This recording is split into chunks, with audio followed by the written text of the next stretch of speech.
Mickey, welcome to the Bitcoin Source. Can we start things off by having you introduce yourself to the audience? Hi, Mickey, proud dad of three, husband, active duty Army officer, and guest contributor to Bitcoin Magazine.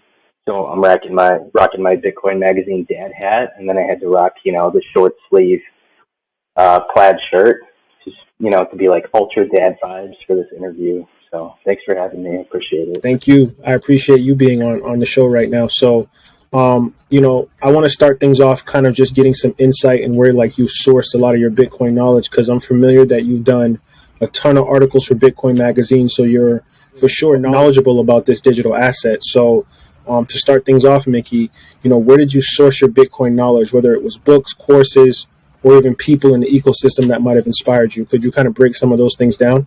Yeah, so I don't remember if I was just really bad at searching or the podcast didn't exist yet, but I feel like 100% audio. Like I don't read a ton of articles. I don't have time. I have a full-time job and three kids, and so like don't have time to read.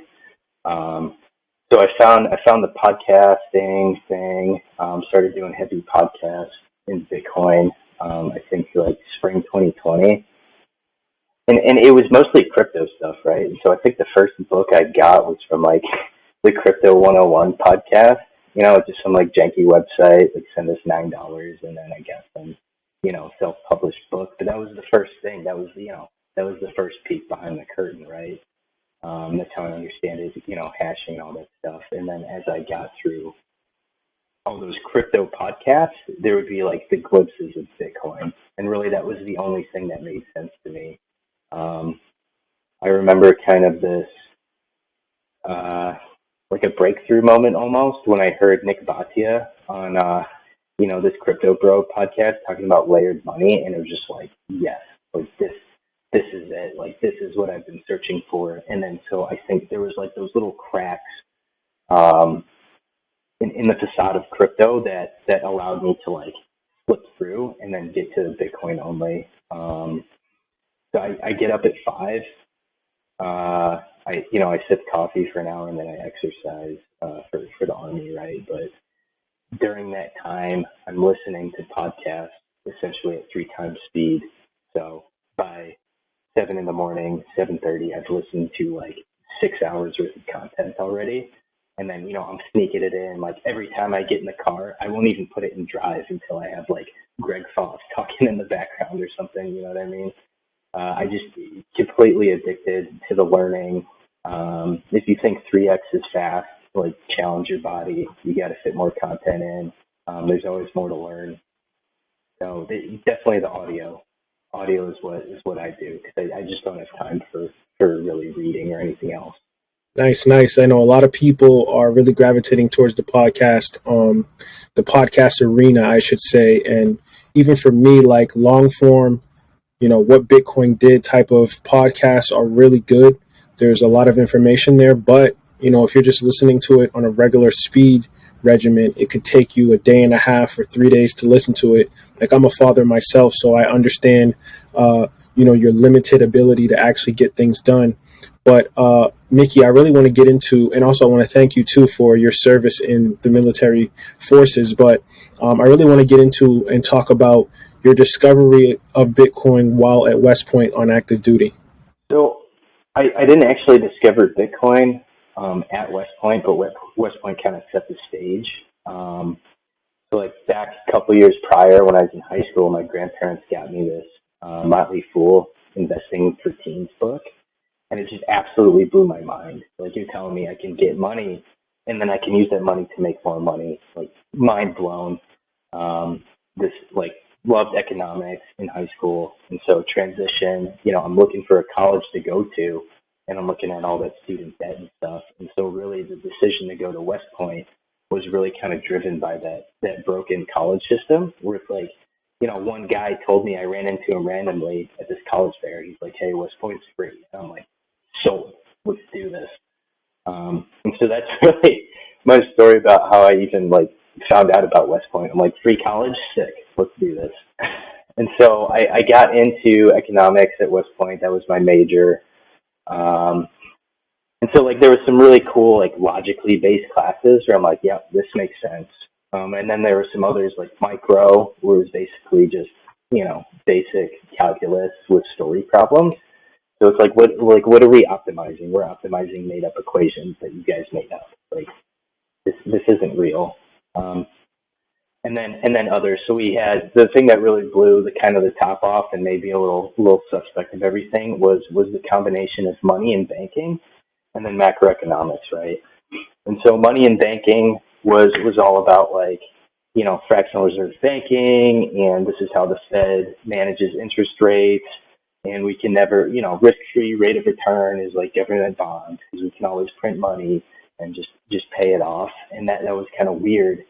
And then the necessity for inflation over time, because if people don't consume, then everything blows up, right? And so that was kind of the money and banking story. But then in macroeconomics, on the other side, we have, aggregate supply, aggregate demand. And so one way to shift aggregate supply is like advances in technology, increased innovation, productivity. And so if you're targeting that aggregate supply curve, you can get a GDP increase with a decrease in price level. I think that's called deflation, right? And so you can get GDP growth according to conventional economic models with deflation, aggregate supply, aggregate demand. I'm probably going to get roasted by economists for this. I don't really care. But it's just like, they're on one side, they're making up models and they're doing all these things. And then on the other side, they're kind of contradicting themselves with these other models. And so, some cracks in the Keynesian stuff. I get out, or I graduate, I commission, like a lieutenant.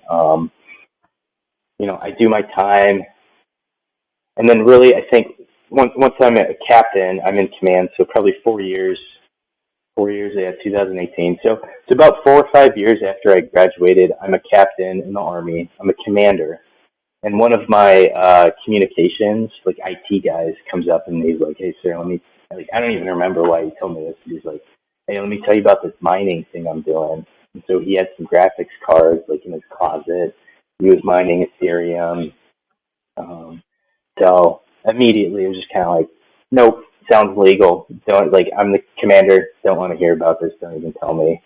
But I got curious. And so I started digging in. And so that was really the first exposure as I dug in. I'm like, oh, cool. I can buy a computer and plug it in and do nothing. And then it just makes me money, like while I'm, sleeping, eating, whatever.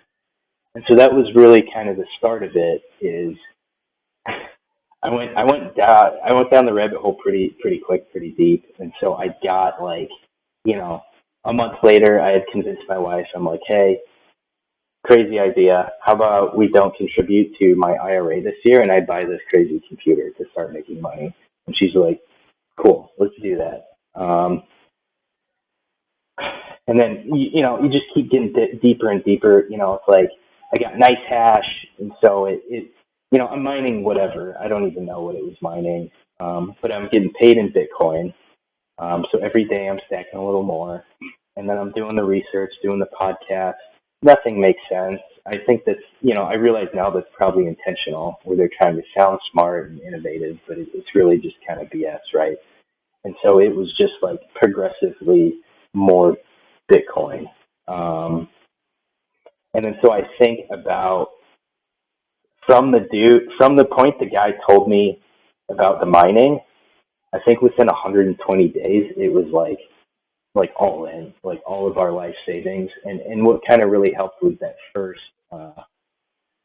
stimulus bill got published, or, they announced it or whatever, and it's, $1.5 trillion or something. And they're just talking about it like it's not an enormous amount of money. And so that really kind of helped solidify the decision, right, to kind of go all in. And I like to say this, and I want to say this for the record, is that I beat Elon Musk and Michael Saylor to Bitcoin. So that's a win. But it just kind of progressed from there. And then, so I'm listening to podcasts, I'd say 6 to 12 hours worth of content a day, depending on how much I'm driving. So I actually put in an article not too long ago that I listened to Greg Foss when I deadlift, and that's not like that wasn't a joke. I listen to Greg Foss and whoever when I deadlift. So it's funny to say that, but like it's actually true.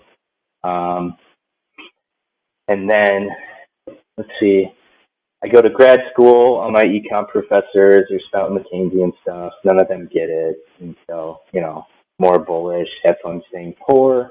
I graduate, get to my next unit. And then I'm kind of bored at work one day. And so I go on the Bitcoin magazine website. I'm like thinking, hey, where's my magazine? I paid for it. It's been about 3 months. Where is this thing? Trying to find customer service, email address. Like, hey, where's my magazine? Stumble upon the article submission link. And then I'm just like, hey, I got ideas. And so I emailed the editor. I'm like, hey, what do you think about this? And he's like, cool, send me your draft. So now I have to create a draft. So like, oh man, okay. And so I typed something out on Microsoft Word real quick. I think it was 20, 30 minutes. I'm like proofreading it, like my life depends on it. And then I email it in. And they're like, cool, we like this. Great. Here's your contributor agreement. Next time, send it on Google Docs.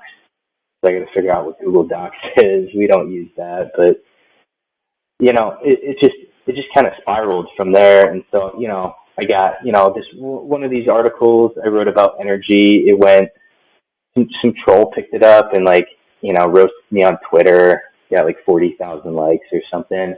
But it's like that same article got me, attention from this startup of this guy who I talk to all the time now. And, we might actually work for each other. And then, other articles. I talked for an hour with this company in Houston yesterday, and it's just like some people. How do I put this? Bitcoin Magazine didn't invite me to write for them, and they did not invite me to continue writing for them. But it's just been amazing how receptive the entire community is, and how you can kind of transform your obsession into almost like a career or a side hustle or an opportunity. And I think this is kind of the revitalization of the American dream, really. Where it's like Bitcoin is like this huge opportunity with this awesome community, and I couldn't be more excited about it. No problems. It was great. I really appreciate your insight and your transparency on that. And even for me, I paid attention to you because you've just been crushing it on the article scene on Bitcoin Mag. And I'm a writer as well, and I've written a couple articles for Bitcoin Magazine. But I'm really interested in seeing people that are super hungry and ambitious about this asset.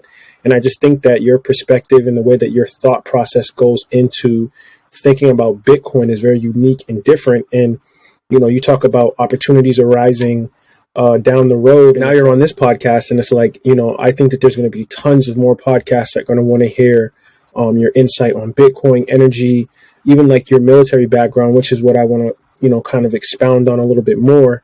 And, I really want to talk about military pay because, you said something about TA kind of being like nonsense, and then also getting free schooling through West Point. So it's like, things are based on incentives. So a lot of people go into the armed forces for a number of different reasons, but one of those reasons is also, the pay, the benefits, the opportunities, the ability to travel.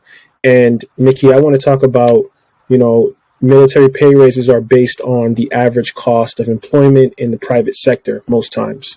But the private sector, in particular, the wages have not kept up with the inflation hurdle rate or the cost of capital or just the cost of living increasing, right? So my question to you is, are military pay, are they effectively taking a pay cut, or do you think that Bitcoin will actually fix, military personnel actually getting a better bang for their buck down the road? Yeah, so that's a tough question, and there's kind of a couple parts to it. So in the military, you get essentially every year you get like cost of living adjustment, and so that's the 4.5% that you're alluding to, and so there's a couple pieces to it, and so it the big answer is it depends, right? And so 4.5% the base pay But then you also get a basic allowance for housing that's not taxable. You get a basic allowance for subsistence, which is really weird and hard to explain, but essentially it's so that when you go to the field, the Army has something to charge for like MREs and stuff. And then there's a bunch of special pay, but on top of that, you also will get time and service pay raises that are completely separate. So I forget. I think like it's like every year for the first 4 years or something. I haven't looked at the pay charts in a while, but then after that, it's like every other year. And so even years, I think I hit 9 years in service in May. And so, the 4.5%, yeah, I got a real pay cut, but so did pretty much half the country this year. And so I don't think it's a unique issue to the military. But then I'll get another cost of living pay raise next January. And then when I hit my 10-year time in service in May 24, I'll get another pay raise too. So it's like, it's kind of like leapfrogging around. But I looked up recently was like the average pay increases for 2021 for last year. I think it was like 5.1%. So really like that's half the country, well, potentially more because inflation was higher. So, if you have inflation at 5, the average of, the pay raises at, I'm mixing up numbers, inflation at 7, pay raises at 5, you got half of the people at that 5% getting less, getting half, the other half getting more. So it's not a unique military problem. And then I think it's more so a problem of like financial education. So kind of what you were pointing towards is Bitcoin fixes this type answer. So I think it really hits those people hard that are living paycheck to paycheck. And so like I'm not living paycheck to paycheck. I have 3 kids and in a relatively expensive area, and so it's definitely not fun. But any pay raise greater than 0 is good. Not as good as it could be, but I think it's to be expected working in like a public service role. And kind of the way to alleviate the pain of stuff like this is I think it's really the financial education piece where like a lot of guys, paycheck to paycheck. Yeah, and so that's kind of my rambling non-answer to your question. Nice. Thank you, Mickey, for that. And there was a couple of things that you said in there that I really found profound, which was the pay cut or the increase, right? Where you say that it's not unique to your situation being in the military, and half of the country pretty much feeling the pressure from the Fed and from inflation rising. And the U.S. federal government is already projected to run a $1 trillion deficit in 2023, probably into 2024. And the deficit is more than likely going to be much higher than the data shows, right?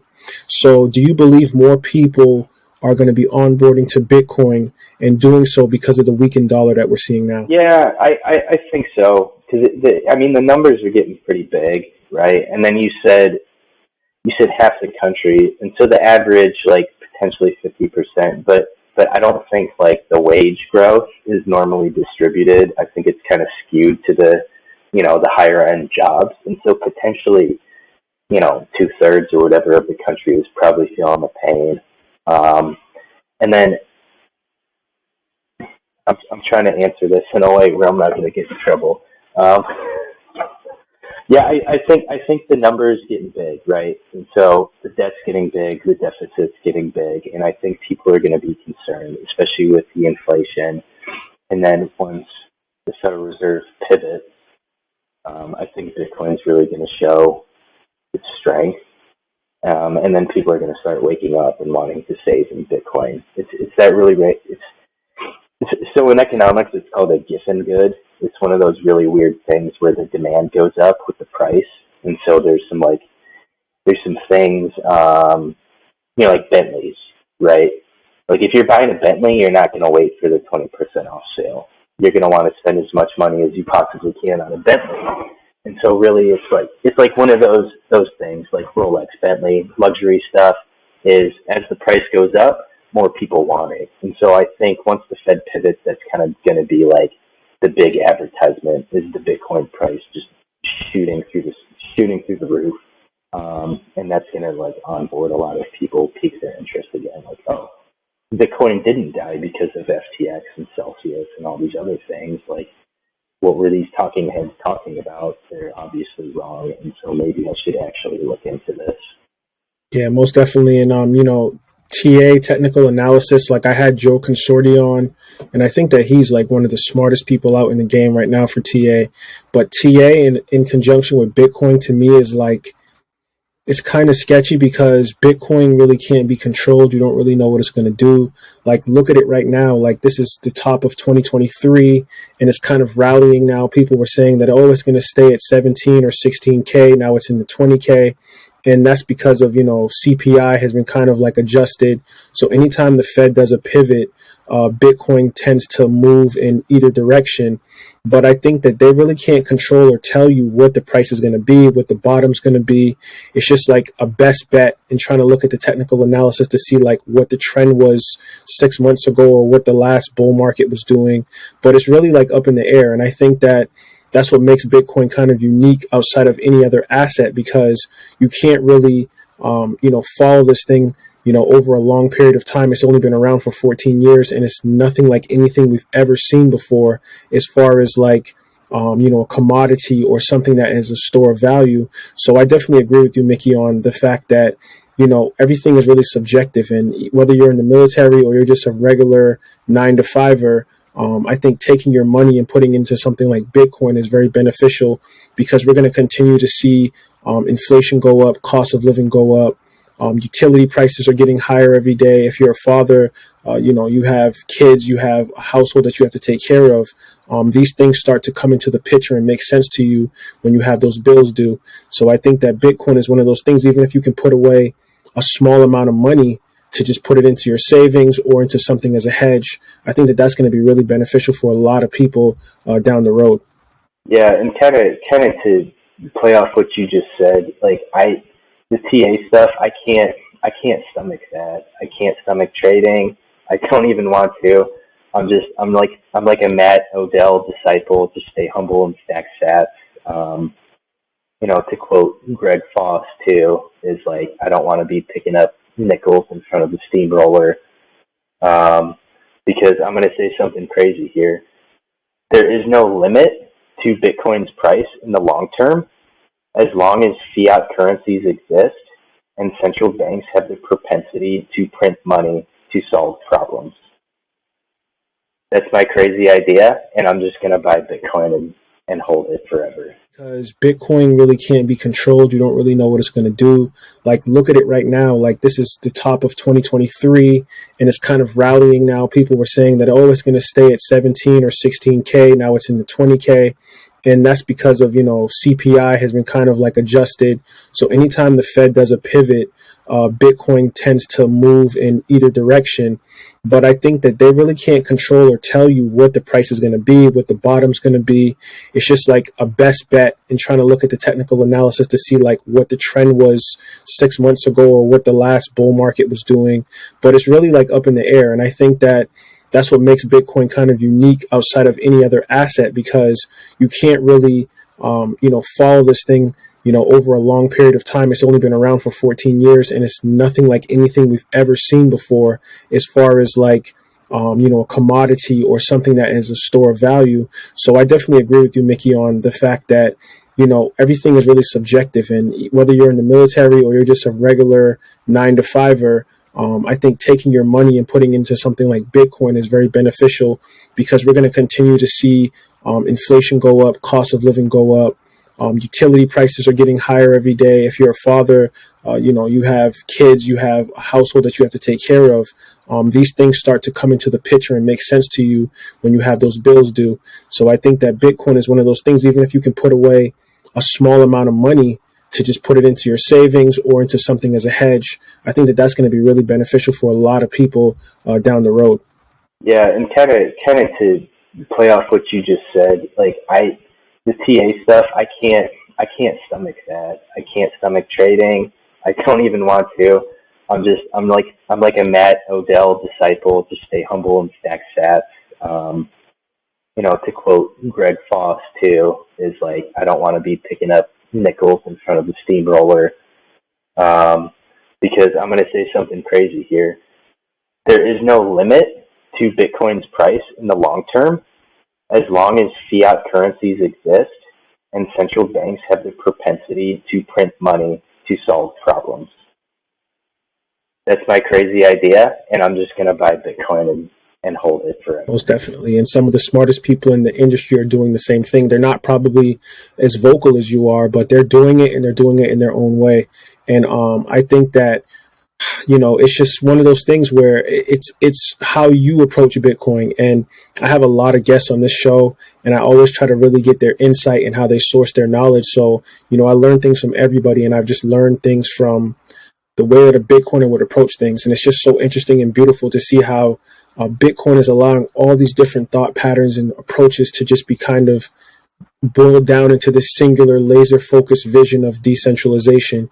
And I think that, as you see more and more people starting to gravitate towards this asset, things like TA, things like, focusing on trading will start to kind of be put on the back burner, and then people are just going to buy in. So it's like when you buy an ETF, for example, why would you buy an ETF if you can just buy the asset directly from the source? So I think that that's the fight that people in the next few years are going to have to really pay attention to, because especially if they give like a spot ETF, a lot of the boomers and people that aren't really technically savvy or want to really get into the asset heavy and do their homework, they'll probably gravitate towards like something like an ETF versus just going on Cash App or Strike or, directly through the Lightning Network and get Bitcoin right in your hands personally. So, we'll see what happens, and time will tell for sure.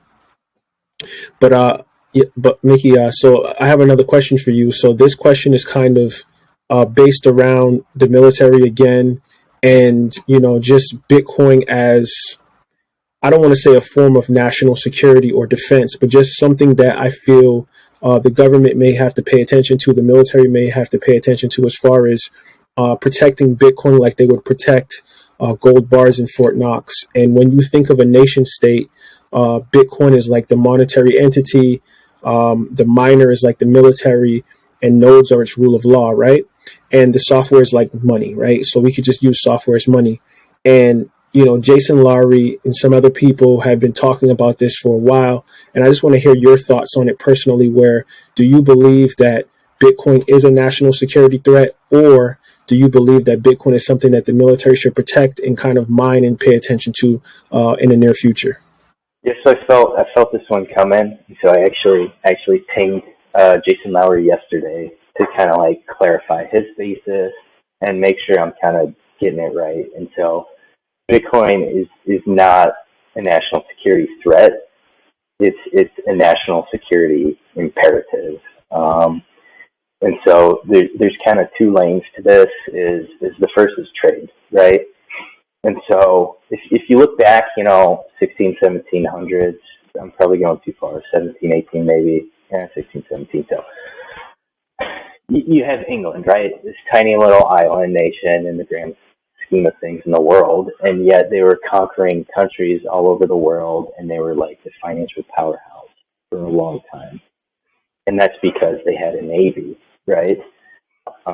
And so if you look to the U.S.'s power right now, so one of the reasons the U.S. is like this, quasi-empire, global hegemon, is because of our ability to project kinetic power. And so we have, this massive navy, and even when there's not a war going on, the navy's out, driving their boats around, enforcing, trade routes, securing trade routes, and making sure that, commodities and goods are flowing around the world.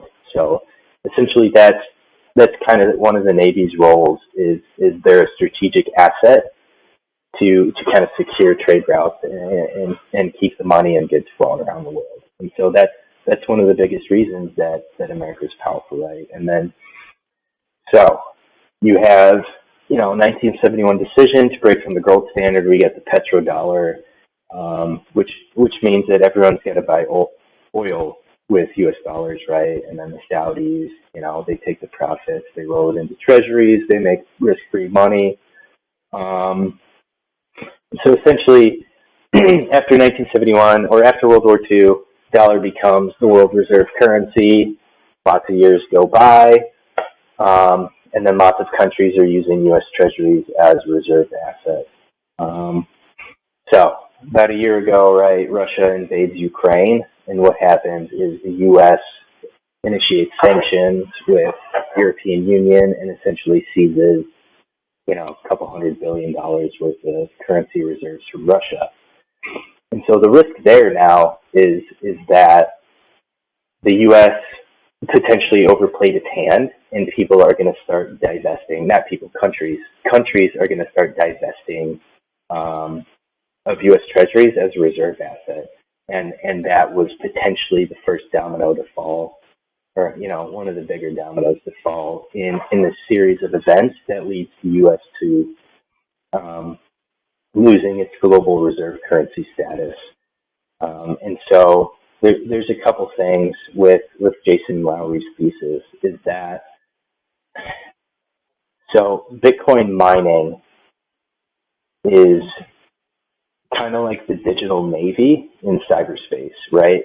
So if you are able to incentivize a lot of mining within the borders of your state, then you can leverage those as kind of a strategic national asset to ensure that your international trade is secured, right? And so we don't want just like Russia, China, Iran mining Bitcoin, because then they can kind of like 51% attack the United States and prevent our transactions from going through. You know what I mean? And so we want a robust population or distribution of hash within the United States to protect our ability to transact freely on the Bitcoin network, because Jason believes that Bitcoin is the future world reserve currency and international trade settlement currency. And so that's kind of, the macro thesis from what I understand, and I apologize if I'm kind of getting wrong, but I think I'm pretty on it, right? And then so people get kind of triggered in the Bitcoin community by his hash force comments, and I think that's because they misunderstand military command structures, right? And so the way it's kind of like a headquarters with a staff, and so we're not going to have like a 10,000 person like brigade, or 10,000 person brigade working to mine Bitcoin like for the army or for the DoD. That's not at all what he's arguing for. It's more so like we want like the hash command or whatever, and it's like a 2 or 3 star, 4-star general command up at the Pentagon level, potentially subservient to the cyber command, and they will kind of monitor the hash growth and hash health throughout the United States and kind of advocate for them in policy decisions and stuff like that to ensure that the U.S. has their healthy portion of the hash rate so that we can maintain international trade, and then helping to secure those sites through probably physical and cyber means to prevent them from being attacked by other nation states. And so it's not at all about the U.S. government like mining Bitcoin or trying to accumulate hash power. It's more so like, how do I say this? It's more so promoting hash rate within the country and then helping to secure it from nation state attacks to try to mess with our hash. And then if you go, so we were talking about this briefly before we started recording, but he had that recent interview with Marty on TFTC, and so he alluded to So see, Michael Saylor talks about that thesis on Twitter, right? Where if you pay the sats, then you can talk because it costs money to spam people, right? That's kind of the whole idea that started proof of work. And then so Jason Lowery kind of took that idea and then applied it to like the entire internet. And so potential for Bitcoin to become like the cybersecurity layer of the entire internet, or at least using it to help secure government, sensitive systems as well. And so this is kind of an oversimplified version of what he's kind of saying, but I definitely, I don't know if I got it quite right, but I'm pretty close to what he's trying to say, and I really agree with him, because if the U.S. is going to lose its world reserve currency status, it becomes in the national interest to promote hash rate growth within the country, not so that you can capture it, because capturing it destroys it, but because you can promote and secure it and ensure international trade, freedom within your borders. So.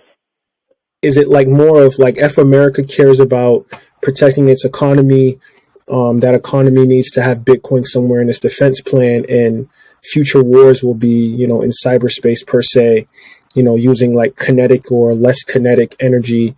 And if our enemies are using like cyber warfare against us, for example, you're saying that we need to at least be able to protect the hash rate, and kind of remove ourselves from having this centralized economy where we're the number one universal currency in the world, and you have other countries that are competing to kind of overtake that, whether it be China or Russia or any of these other countries.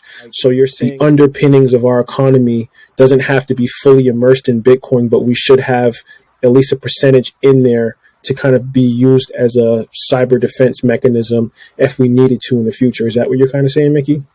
Yeah, I'm trying to regurgitate Jason Lowery's thesis for you. And so it's kind of like, his thesis is like U.S. currency will cease to be the world reserve currency. So we need to double down on Bitcoin to ensure that we maintain, our status within the world for the time being, right, for the foreseeable future. And so the way to do that is to create the hash force, right? And so the hash force will advise DOD on how to protect and promote hash growth within the country, and then they will also work to secure it physically and, potentially physically and in cyberspace as well from nation-state level attack, in order to facilitate or maintain freedom of transaction in international trade. So to get that final settlement that Bitcoin provides, the trustless final settlement.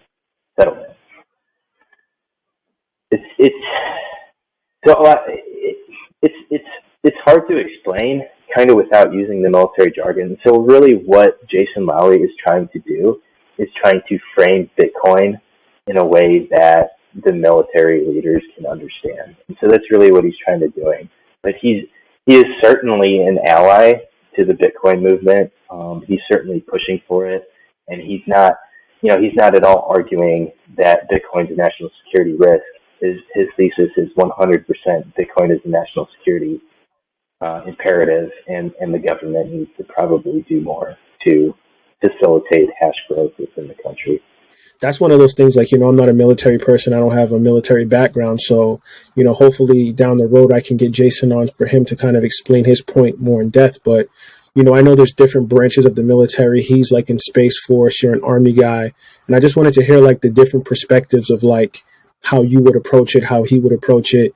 But I think you really cleared that up really well for people that don't really understand some of the jargon, including myself. Like what you just kind of explained made a lot more sense of what Jason's point was, because when he tweeted things, it was like, I get it from a Bitcoiner standpoint, but when he started to intertwine some of the military processes and jargon, he like lost me there.